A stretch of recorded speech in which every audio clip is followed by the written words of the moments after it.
まあでもネイティブアメリカンの子他にも何人か授業で一緒だった友達がいたんですけど、みんなそのネイティブアメリカンの子それぞれトライブがあるじゃないですか、それ所属している。でみんなそれをちゃんと自己紹介の時にもうなんだろう、自信を持ってっていうか、私はここのトライブの出身なんだみたいなことをみんな必ず言うし、それぞれみんな自分の部族っていうかそこに誇りを持っているんだなっていうのにすごく感じました。差別だからやっぱ格差がまだ残っている社会の中で、このネイティブの人たちがそういうふうに自分たちのことをこう前面に出して誇りに思ってるっていうことは本当にすごいことだと思います。I am kind of almost traumatized by the history when you think about it. You know, we forced Native Americans to completely forget their language, forget their culture, and make them be something they're not. And that really saddens me, because I just hope that a lot of people in the Native American community have had their ancestors share with them their past. When I've asked my parents, oh, where am I from? Am I, what part of Europe did we come from? We have no idea. And I wish I had a little more connection with my past. And I think that's important to everyone, and I hope that Native Americans in particular still have that connection with their past, because it just seems like such a beautiful, colorful culture.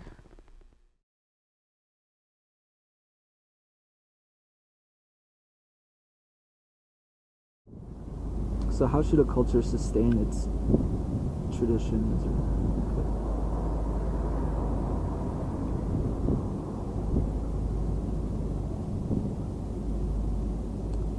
I actually don't know. Yeah, I mean, I always think about it. I always think about what I should have been doing back home in order to continue that. I guess I think a lot of stuff. It's always to think what I should do in my life to actually not only make my parents proud, but also make their parents and also their parents to continue what they started. And that's what I always think about whenever I come back here, and maybe I'm here for a reason. I'm here to actually try to know how to find ways to actually preserve what is actually started back home. Navajo culture, the women are supposed to have the control. The men are kind of supposed to do what the women tell them to. And for instance, if a Navajo woman didn't want to be with the Navajo men, she would put his stuff outside the hogan, and that was for him to just go. And everything that was in the hogan basically belonged to the woman. But now it's different, because the modern society, it's patriarchal, which is the men are supposed to have power. In Navajo culture, it's opposite of what the mainstream society tells us. And you have missionaries on the Navajo Nation on the reservation. And those missionaries, we found a poster where there was Navajos going to a church, and there's heaven up there. And then the bottom there's like a ditch goes down like that. And down there you have traditional Navajo, where they're going to the enemy way ceremony, or they're going to the sweat lodge. They're going to wake up in the morning to pray. And you see that, and then right there it says the pathway to hell. They still have those up in the churches, missionaries on the res. And it makes me think what they're teaching the little kids, the Navajo kids that go to school there. And the religion splits us. You have Navajo that go and they're Christian, and they look at Christian values, and Christian values are they're different from Navajo tradition, no values. And then you have NAC, the Native American Church, which I don't see the Native American Church as a threat or anything. Then you see the elders who they'll do like the ancestor way, the traditional Navajo way. They still live by the values and everything like that. A lot has changed, and people always say the Navajo Nation always adapts, but I don't think we need to adapt. I think we should just go on with what our ancestors taught us, and I believe that's how it should be. Just got to teach it to people, I guess. I mean, I didn't know much until I came here. I met some people, and they would talk about the stuff that they did, and it kind of intrigued me to understand more of the culture and stuff like that. And all I know is that some people are willing to just tell you what about their culture and help you and teach you some of the stuff. 伝統文化の守り方、アメリカの方が広いし、州もいっぱいあるし、その分多分部族とかも何種類っていうか何部族もいるだろうから、数はアメリカの方が多いかもしれないですけど、でも多分守り方はみんな一緒じゃないかなと思います。日本もアメリカも。みんなそれぞれ、日本もその都道府県ごとにそれぞれ伝統の文化だったり工芸だったり、食事だったりがあって、でみんなそれをその地元で古くから代々家族なりおじいちゃんおばあちゃんからとかいうふうに受け継いで、みんなそれを子供が受け継いで伝えていくっていうスタイルは多分アメリカも日本も同じじゃないかなと思います。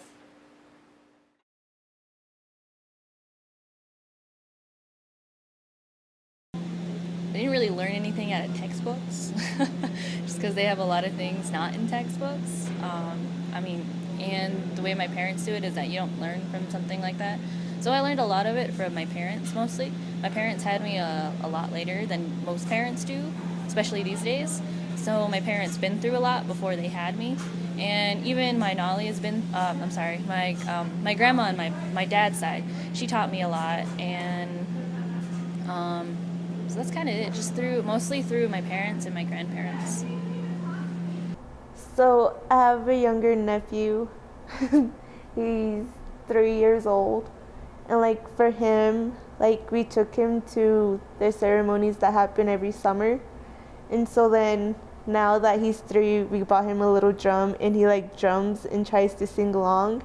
So for him, he wants to be around the music, he wants to see it, he wants to be around it. And for him, my mom and my dad, they talk to him, my mom talks to him in Apache, my dad talks to him in Navajo. And my nephew, he's more attached to the Apache side. So my mom would talk to him and tell him to say a word in Apache, and he would. And my dad would tell him to say something in Navajo, and he's all, no! Then he'll cause he's I don't know, he's more attached to my Apache side. So for him, for my mom, she's start them young, get them exposed to their culture, get them to understand the language, so that when they get older, they'll have an understanding of it. Well, we talk to them in Navajo, just little words we teach them, and they pick it up right away. And then if they see something, they repeat it back to us. Or my son, he's really getting into watching the ceremonies, and my daughter, they like to go on YouTube and look up just different things, and they ask a lot of questions. So whatever questions they have, I try to answer, or if I can't, I have them call my mom and they talk with her. So, and a lot of times if I'm in school and I can't miss school and my mom really wants them to go to a ceremony, she'll meet me halfway, and she'll take the kids and take them to that ceremony while I'm still here. So my mom and dad are very supportive of me staying in school, but then at the same time they still want my kids to experience that. So they're very supportive in having me help them get that side of their culture into as well.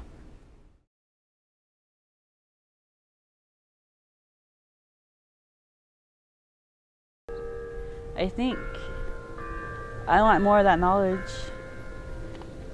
And in May, I'm going to be learning about certain plants that they used to use to dye wool and use as medicine, and also learn how to harvest it.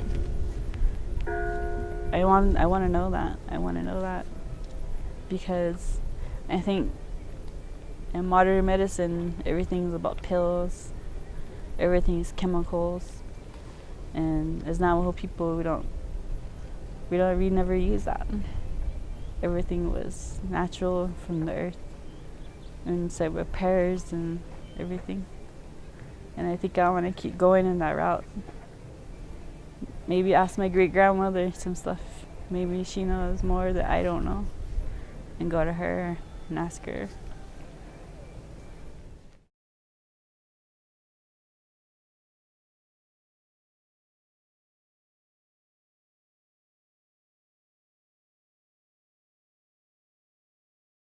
So the DINÉ Club is a club for DINÉ people, which is Navajo, so it's the Navajo Club on campus.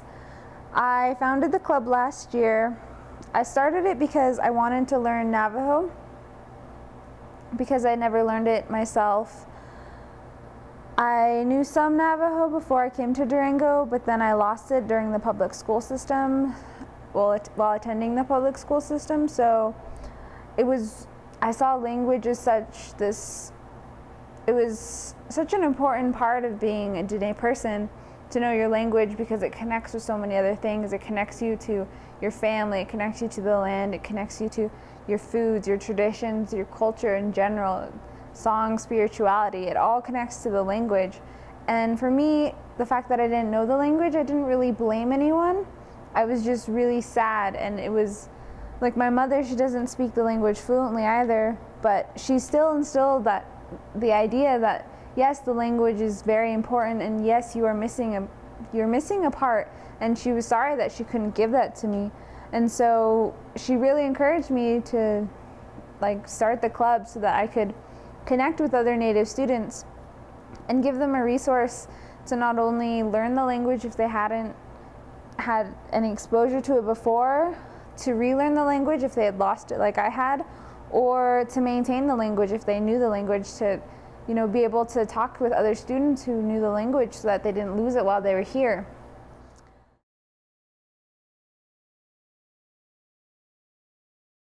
I'm part of Native University. It's another branch off the organization INTERVARSITY. But our organization is based just solely to natives. Not really, but our focus is more toward natives. What we do is pretty much we worship and follow God, but also we honor our native traditions. We try to, I want to say connected to. I mean, we got a few natives who are traditional that know their traditions, but yet they are they're Christians. And by that, some of them still practice their cultural practices that they have. And we find some similarities in the connection between the two. And how we see is that, well, how I saw it was that we're Christians, but we're also native, which means we follow God and honor the traditions that were given to us by our ancestors. And we honor God with those traditions that we practice, because that's how we worship. That's a different form of worship that we do to honor our Creator.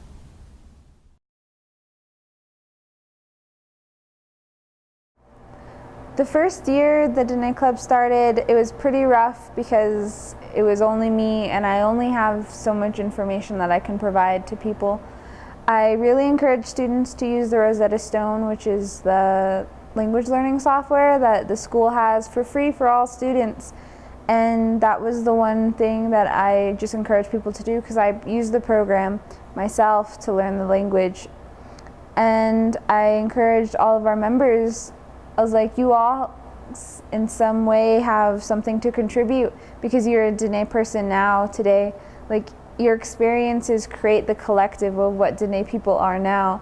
If you're half, if you're full, if you're 2/6, I don't even think that's a good fraction, but like no matter if you're a DINÉ person and you identify with that DINÉ-ness, then you create what the DINÉ people are. So your story, your perspectives are important and they should be shared. And so that's how I went about it for the first year. It was pretty rough because we only had bi-weekly meetings, bi-monthly meetings, so we didn't meet super often.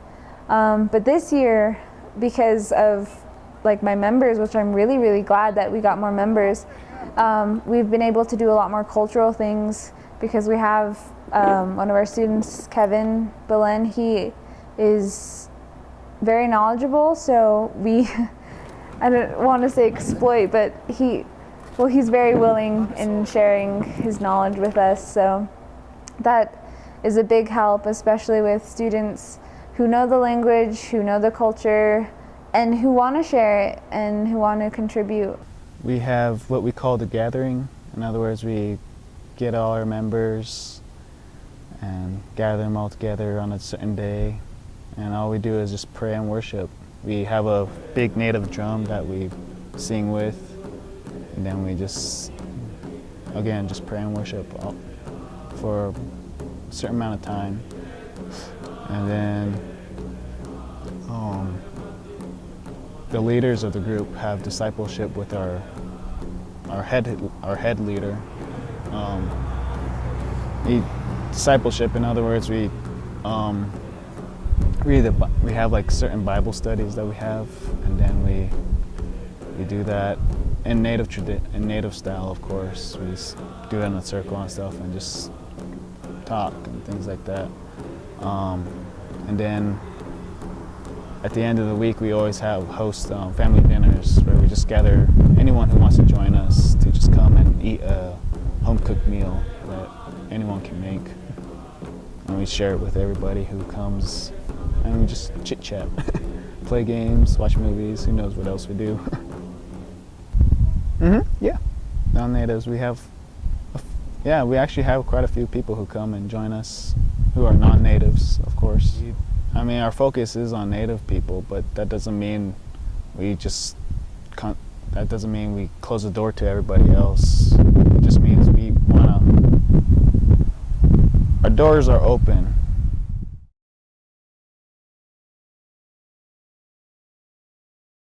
There are so many, like the DINÉ students on campus are the largest population, and for that reason they should have a place where they can share their knowledge. And again, kind of the same thing as with the language. There are students who have never had access to it, never had any experience, whether they're students who did, but just it wasn't central in their lives and it was just a small part. And then there are students who were raised very like with the stories, with the songs, with the culture, with the tradition, with the religion, so embedded in their lives, and just for them to be able to share, and then to have the native DINÉ students who weren't exposed to that to be able to soak it in and learn it in a place that isn't strictly educational, it's just enriching, and it helps you know who you are as a DINÉ person. And then for the non-DINÉ people who are a part of the club, it's to learn the culture and to learn about one of the largest tribes in the region, to learn and to be able to connect with them. Like my Navajo side of the family, they're more into church. So then like for them, they didn't really know anything about the Navajo culture. So I didn't learn anything from my Navajo side. So then being in club helped me get a basic understanding of what I didn't know about Navajo tradition. So it's helped a lot. Yeah, when I first came here, I didn't know much of my culture, and then when I started meeting people who, like other Navajos who knew their culture and did some of the practices they did, I was kind of spellbound by it. In other words, it was so foreign to me. I grew up knowing that some of the some churches that I used to go to always thought of that stuff as that's the wrong way to do it. And that's not the way you're supposed to worship or pray or something like that. And like you gotta change, it seems like he says, you gotta change those people. In other words, you gotta get rid of all that stuff. And that's how I was grew up in a church that kind of did that. But the organization Native INTERVARSITY actually helped me understand that, because I always thought that the Native way was how some people say the pagan way or an evil way. But as I started looking into it and people were explaining it to me and helping me understand, was that no, not to mention it was like, if God created us, then why the heck did he make us all different? Why did he give us this way and this stuff? And I was really confused. But it was understood to me that we honor our Creator. Everyone has their own traditions, but there's a certain way that we all honor our Creator.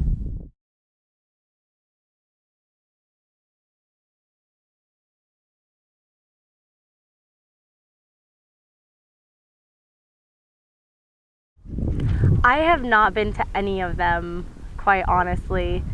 I don't know if it's just because I haven't been as aware that they were going on, or if I just don't go to things. Have you ever been any Native American events on campus? No, I haven't. Why? It's because I wasn't raised in the culture. I know they're very, very welcoming, but I'm not sure I would have a quiet place going to the events. No, I haven't. Why do you think you haven't been to such an event? I haven't really heard about them. I know there's a Native American Center in the student union, but I haven't heard of them or been invited to them, and sometimes for me it feels like there's this conglomeration of Native American students, and I don't want to insert myself into a culture given American history. I have before, and I will continue to. Actually, growing up in Michigan, even though I didn't know a whole lot of Native Americans, and none of them, there wasn't very many living where I lived. There are a lot of Native Americans in other parts of Michigan, so we went to powwows a lot, and we did have a few Native friends in our, friends of the family, and those were really fun going to growing up. Those were awesome, and I still I go to Haudenosaunee Days when it happens if I can make it. But that's about the only event I have attended since being out here. I don't know if there's a whole lot of other events in the area. I'm sure there are, I just haven't gone to them. But some of them are really cool events to go to.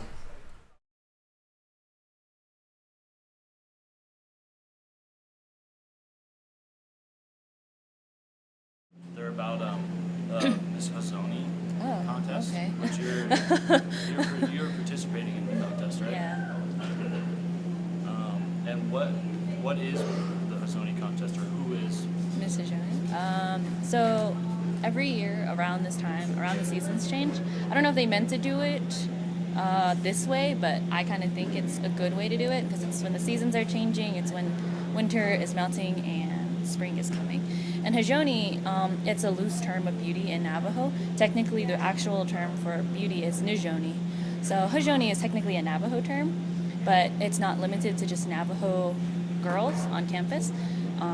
It's up to any tribe. And the idea is that she's kind of a symbol and a role model for the Native American community. So, and she's kind of the, I wouldn't necessarily call it a leader, but she's definitely someone that people look to in the Native American community. And not just Native American community, but also as a source of knowledge for the entire community on campus, whoever's curious. Cool. That's cool. So it's kind of like an influential kind of. Yeah, something like that. Well, I did it 2 years ago. Didn't win. I've done a lot of things like this, and I did it mostly because this is my last year here, and I haven't really made a giant impact on the Native American community here. or I guess really any impact. I don't really go to the Native American Center. And when I'm up here on campus, ever since I came here, I didn't really fall to the Native American side of this place. I didn't come here because I could hang out with a bunch of other Native Americans. I came here so I could get an education and do what I want, and that's kind of what I feel like a lot of people do. And I'm not trying to go back on anybody or turn my back on anything. And I feel like this is a way for me to show that.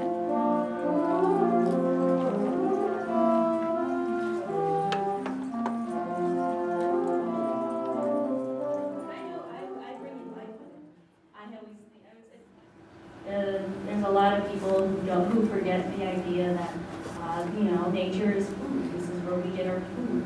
We respect our animals.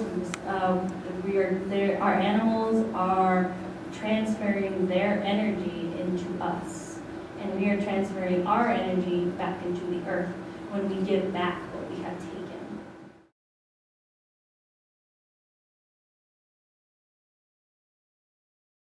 So, I've heard that they hold a powwow next week as one of the events for this season. Yeah. And what is that powwow? So, powwow is traditionally it's from the Plains Indians, which is up in the north, kind of like where South Dakota or Dakota is and Oklahoma. So that's what their thing is. And what it is that there's a lot of different, nowadays, is that a lot of different tribes come in and they dance for one another. It's more of a contest these days instead of more of a social idea. So they come in, there's a lot of different dances. There's fancy shawl, there's grass dance, there's traditional men's and women's. So, and then there's babies, the baby contest. So it's not just a specific age group. There's different ones for kids that are like really small, and then for the elders.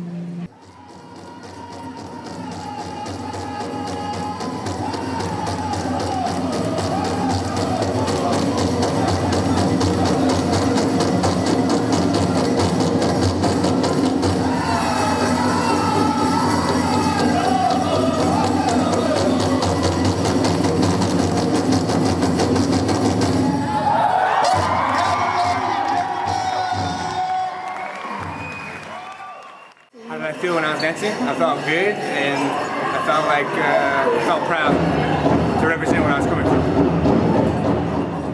Which tribe are you from? Navajo.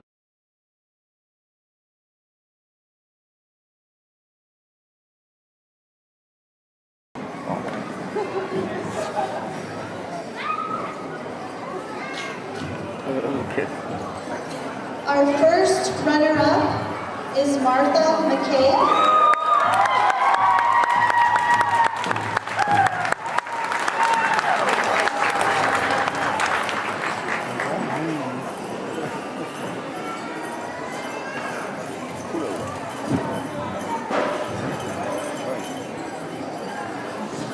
And that leaves Lindsay Sandoval as our Organist College 2019.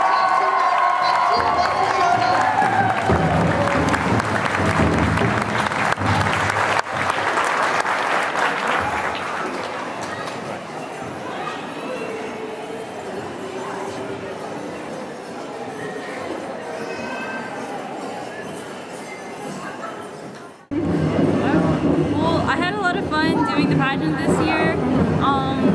Congratulations to the newly crowned Mrs. Joni. I guess I'm second in command. I think that's what it makes me. I'll do my best to help out the Native American community as I plan on doing with or without the crown in my last year here at Fort Lewis College. So I'm really glad I got to do this. It's always a great experience, these pageants. I get to meet a lot of different people. Hopefully I'll get to meet lots of new different people with the crown.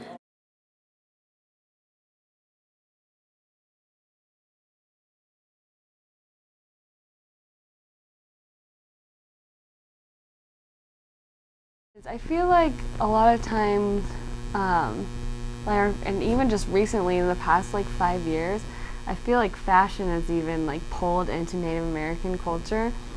Even before, when I was in high school, we would wear moccasins you know, and get moccasin boots, which were super cool, and we like loved them. And even now, I find myself drawn to that Native American like jewelry, like turquoise and patterns, like that beadwork. It's all so beautiful and very appealing, and I don't know, I hope I do wear it because I hope Native Americans I hope they don't want me not to wear it. I hope they don't look at, you know, white people and say, oh, they can't wear, you know, some of the stuff that has been tied to our culture, but I think it's so beautiful. I think it'd be a shame not to wear it just because I'm not Native American. Like, as for, I have a lot of turquoise jewelry on, and the ring on my thumb is actually my great aunt owned a lot of land on the Ute Reservation, which is fairly close to Dolores and Durango, and it is a traditionally made turquoise piece of jewelry, and so like that's where I got it from. So I definitely think it's really cool, and I like to embrace the culture a lot since it's where I'm from, even though I don't look Native American at all.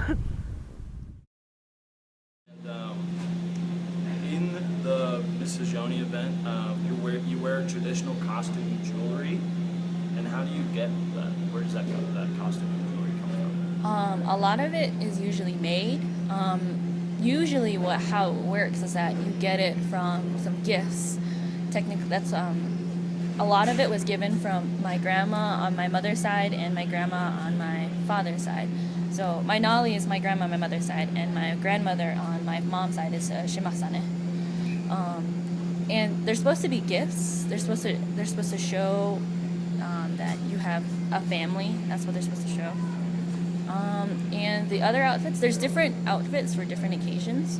There's the one where it's a rug dress. I haven't worn it yet, but it's mostly 2 rugs, and then they're sewn together, and they have different colors on them and everything.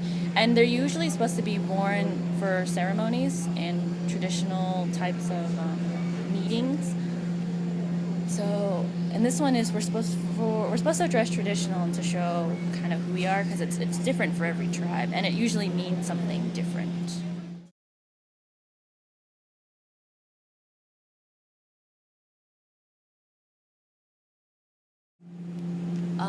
There's a lot of they dress up and they put face paint on there. There's a reason why we don't just wear face paint all the time. It's supposed to signify going to war, or someone is starting, there's a certain point in their life.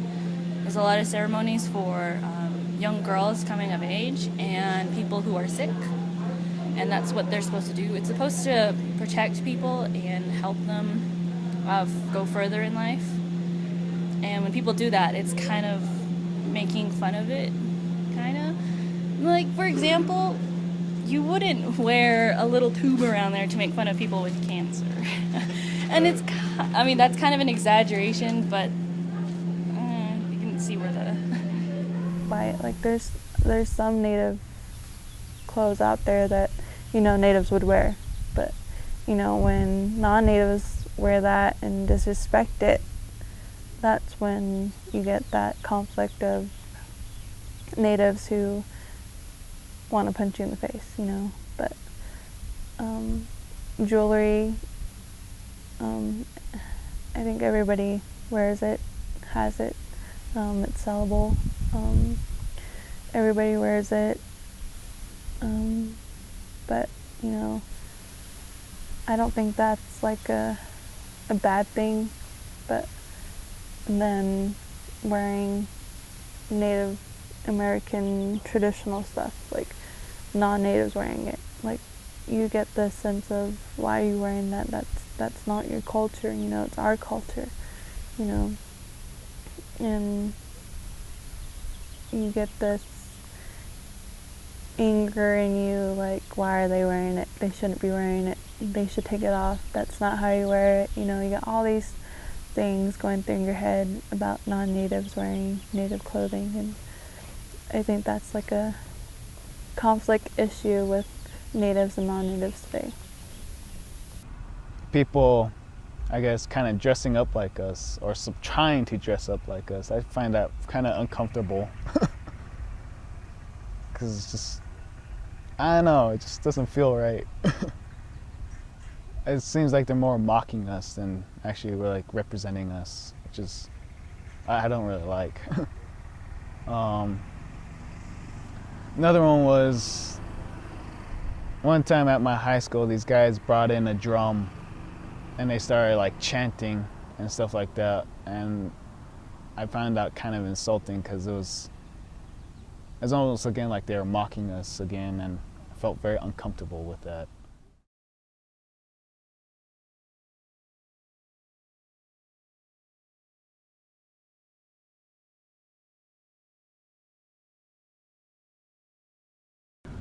I think for the most part, a lot of it is really commercial. Some of it even tourist type stuff. It's not something that I have a great deal of interest in myself. Stuff that I find interesting is stuff that you might actually get from another Native American. It's much more authentic, it's much more meaningful when it comes from them, I think that there's a genuine interest in Native American cultures, and it's kind of an interesting paradox because most Native American cultures are pretty reserved and quiet.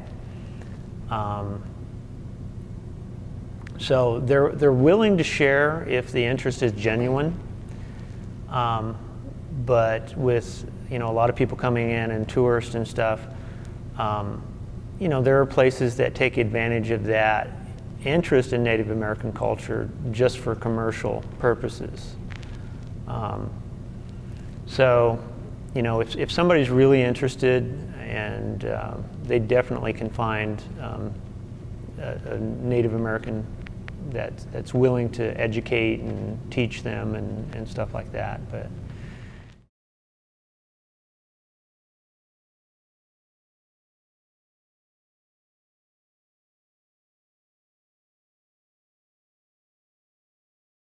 I think it's definitely mostly ignorance. I don't think at all that it's intentional. I think what's more intentional is like the jokes or things like that. But as far as adapting the art and the culture and the fashion, if you will, I think it's definitely ignorance, especially from my own perception before coming into this class, being really fascinated by the spirituality and by the art and culture. And it was just a complete lack of ignorance. It's not available. The knowledge awareness, it's one of those issues, like so many issues, that's just swept under the rug, that's not portrayed in media or taught in classrooms in high school, or we don't read about that in our history books about the current suppression. But I think it's total ignorance, and I think most people who do adapt, like the Navajo weaving or the moccasins, have that open-mindedness and have that appreciation. And if only there was a way that the art could also come with the knowledge, I think that would do a lot for our society.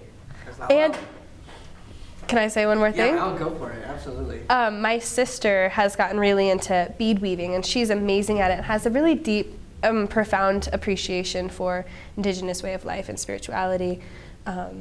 And I think that after this interview, I'm gonna call her up and tell her that maybe I'll type something up and with some resources that when she sends out like some earrings or a necklace or a bracelet to somebody who buys her artwork, that it could also come with that little bit of knowledge, that gateway into how people can learn more and how they can help.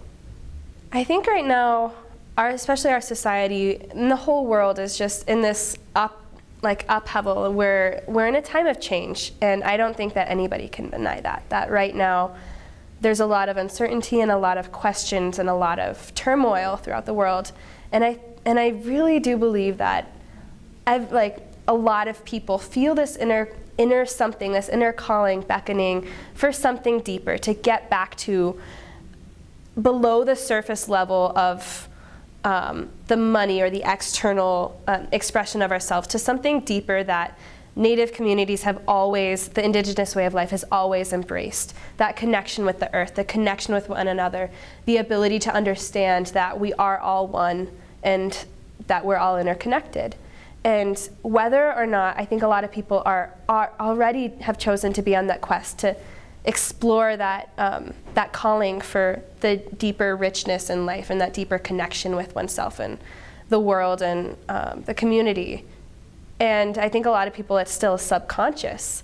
And even, you know, we do so many things subconsciously as human beings that our inner consciousness will pick up, we'll do little actions or interactions or like colors or things without knowing, understanding why. And I think that's a lot happening with the fashion and the culture, and a lot of people, especially in our generation, being really attracted to the native fashions.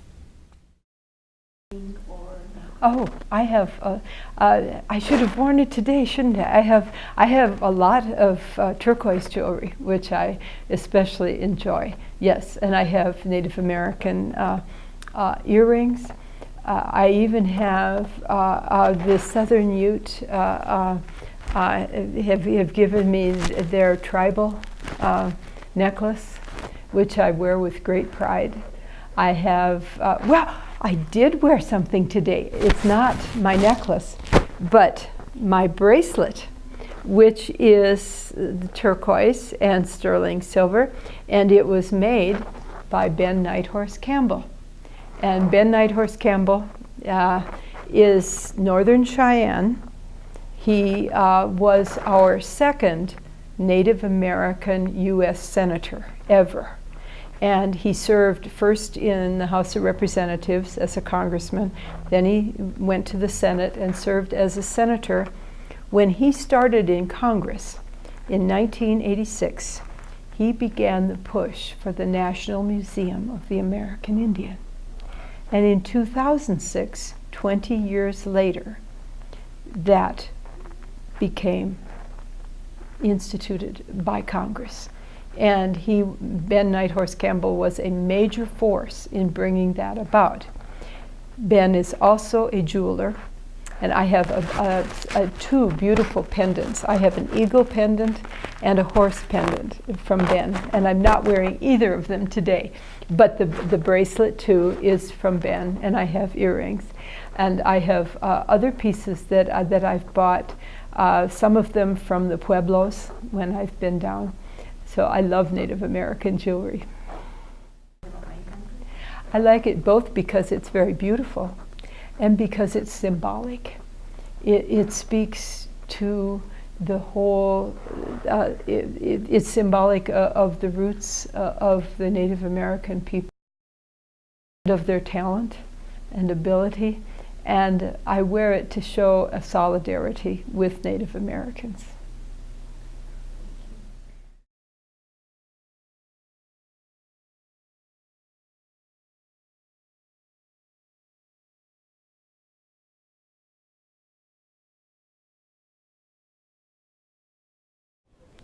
It just makes it hard.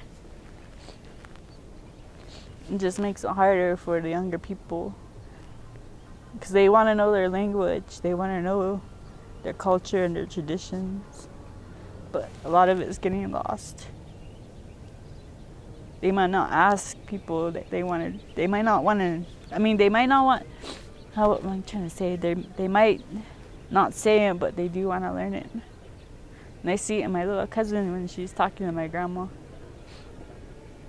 And my grandma doesn't know much. I talk to her, but she got impacted on going to boarding school. Same with my grandpa on my mom's side. And it's not their fault. I don't blame anybody. It's just kind of hard. And you really want to learn your language and your culture.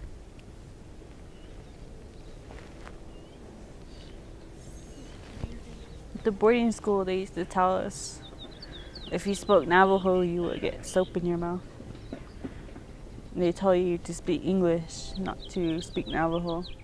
My grandparents didn't want us to learn it because they thought that we might get the same treatment. But it's different. It's different now. When people speak Navajo, it's like, I want to know it. I want to know what they're saying. And it's just hard.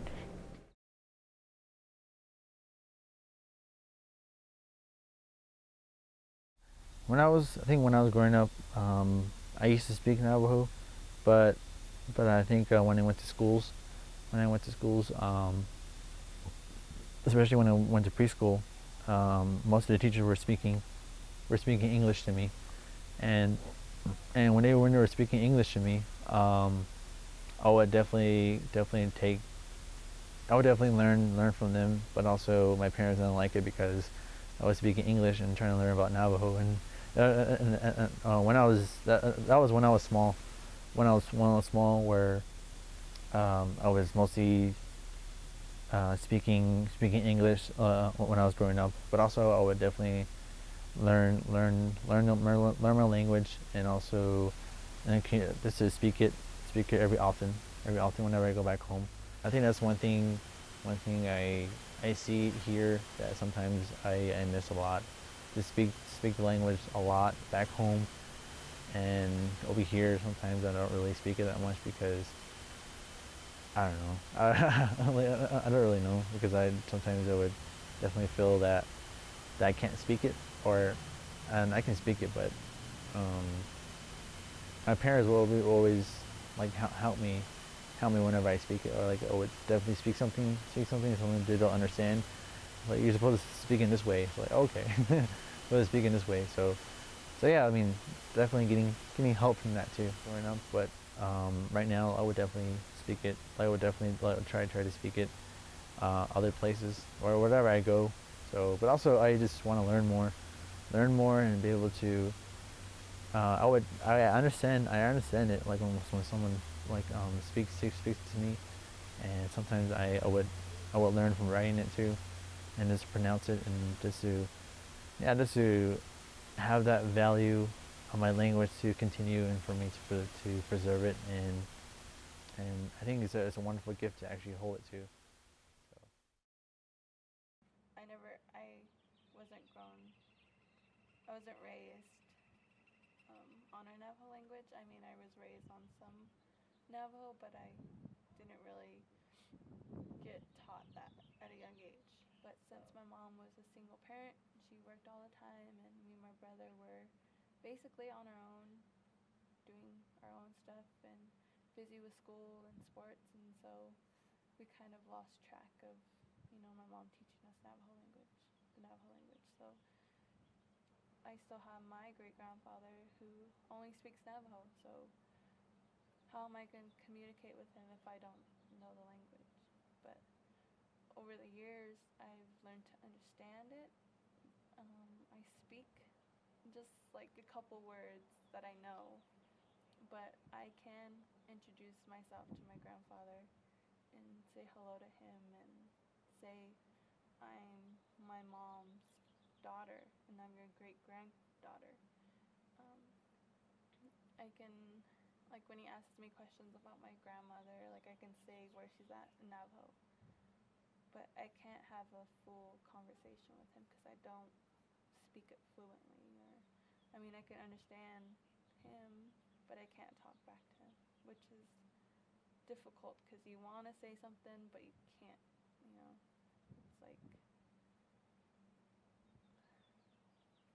covering your mouth with duct tape when you can't speak to somebody in your own language, but they can talk to you. It's hard. So now, becoming a teenager and growing up, my grandparents were teaching me Navajo, but in middle school and high school, like I was afraid to speak it because of the way it sounds and the way I speak it, because I get it wrong sometimes, and I think that's just like my fear of not saying the right word and like saying something different and have people laugh at me, and because of that. But after a while, like I say something and like it means something else, and my grandparents just laugh at me, and I would just laugh because that's the only way, you know, not to be afraid to say any words, because at least you're trying to say it, but you know, it takes practice and practice and practice to get it right. But like right now, like I'm learning how to introduce myself in Navajo, so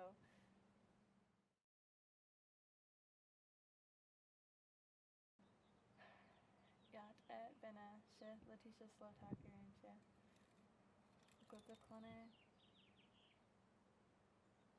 That's all I know, and my second one is the Najini, so I mean, there's a whole lot more to go with it. Sorry, I don't know the whole thing, but that's how much I know so far. I don't know if I got it right, but I keep on practicing, you know. We'll play Navajo 10, and it's a card game, and the only way you can play it is if you speak Navajo. I mean, you don't have to speak Navajo, but we try to speak Navajo through the whole game, so others can learn the Navajo language. Like stuff like that is helping me today.